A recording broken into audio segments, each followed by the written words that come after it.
कई बार घर में ऐसा होता है ना कि क्या बनाएं समझ में नहीं आता है। तो घर की ही बची खुची सब्जियों से आज हम बनाएंगे एक बहुत ही लाजवाब सी सब्जी। घर के सब लोग उंगलियां चाट कर खाएंगे और आप बटोरेंगे बहुत सारी तारीफ। मैं Nutan Dutt, welcome back to a wonderful cooking channel delicious खाना झटपट बनाना। तो चलिए शुरू करते हैं आज की रेसिपी। घर में प्याज तो रहता ही है।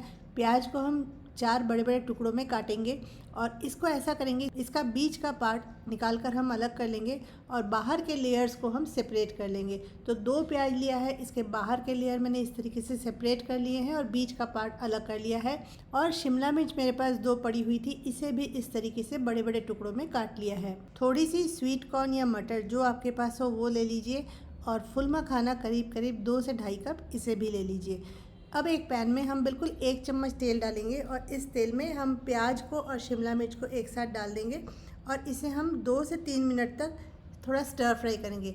इसका क्रंच बना रहना चाहिए, हल्के हल्के से इसके ऊपर थोड़े ब्राउन से चित्ते आ जाए, बस इतना ही हमें फ्राई करना है, बिल्कुल 2 से 3 मिनट। उसके बाद इसी पैन में हम मखाने को भी डाल देंगे और मखाने को भी थोड़ा सा हम स्टर फ्राई करेंगे।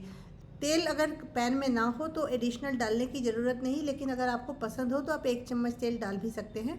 और मखानों को भी हम 1 से 2 मिनट तक स्टर फ्राई करेंगे। फ्लेम हम मीडियम टू लो रखेंगे और एक मखाना उठाकर आप थोड़े उंगलियों से दबा कर देखिए, अगर ये मखाना टूट रहा है इसका मतलब मखाने अच्छे से स्टर फ्राई हो गए हैं। तो इतना ही हमें स्टर फ्राई करना है। इसे भी उतार कर हम शिमला मिर्च और प्याज के साथ रख देते हैं। अब एक पैन में आधा चम्मच मैं तेल ले रही हूँ, आप चाहें तो बटर या घी जो आपको पसंद हो आप वो भी ले सकते हैं।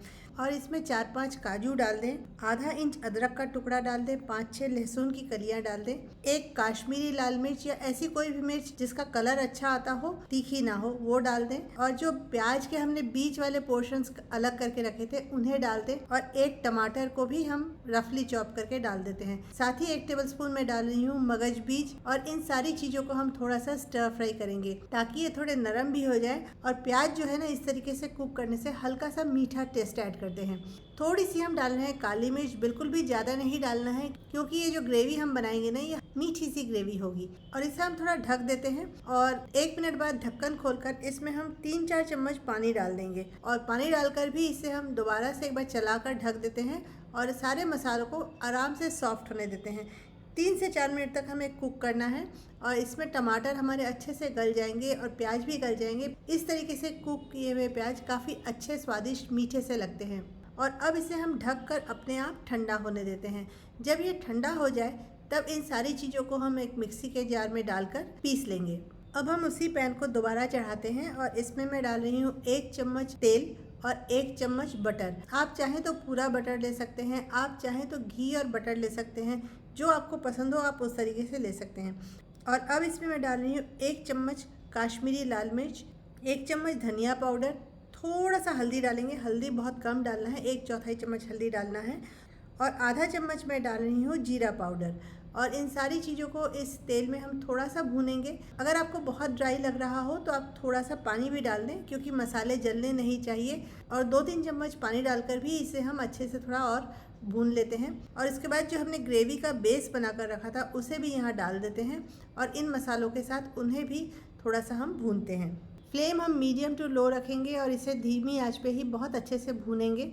हालांकि ये मसाला ऑलरेडी कुक किया हुआ है, लेकिन हम जितना अच्छे से भूनेंगे इसका स्वाद उतना ही अच्छा आएगा। अब ये मसाला काफ़ी भून चुका है और इसमें से ऐसा लग रहा है कि तेल सेपरेट हो रहा है। मैं इसमें थोड़ी सी कसूरी मेथी डाल रही हूँ। कसूरी मेथी को मैंने पहले ही थोड़ा ड्राई रोस्ट कर लिया था और इसे हम हाथों से रगड़ कर इस पर डाल देते हैं। और ये देखिए मसाला पूरा बीच में इकट्ठा सा हो रहा है, तो ये ऑलमोस्ट हो चुका है। हमें इसे कुक करने में करीब 4 से 5 मिनट का समय लगा। अब हम गैस का फ्लेम या तो एकदम बंद कर देंगे या बिल्कुल कम कर देंगे और इसमें मैं ऐड कर रही हूँ 3 टेबलस्पून दही। और दही को डालकर भी ये दही को अच्छे से मसालों के साथ मिला लेंगे और फिर हम लो फ्लेम पे इसे थोड़ा और भूनेंगे। दही एकदम ताज़ी और फ्रेश है, लेकिन फिर भी दही डालने से हल्की सी खटास आती है। साथ ही ग्रेवी जो है ना ये बहुत क्रीमी सा बनता है। दही डालने के बाद में मसाले अच्छे से भुन चुके हैं तो मैं थोड़ा पानी ऐड कर रही हूँ, करीब 3/4 कप। जो मिक्सी का पॉट था ना, मैंने उसे ही धोकर इसमें पानी को डाला है। और अब इस ग्रेवी को हम थोड़ा ढक देते हैं और इसमें उबाल आने देते हैं। और ग्रेवी हमारी अच्छे से कुक हो चुकी है। इसमें हमें थोड़ी सी क्रीमीनेस और ऐड करनी है।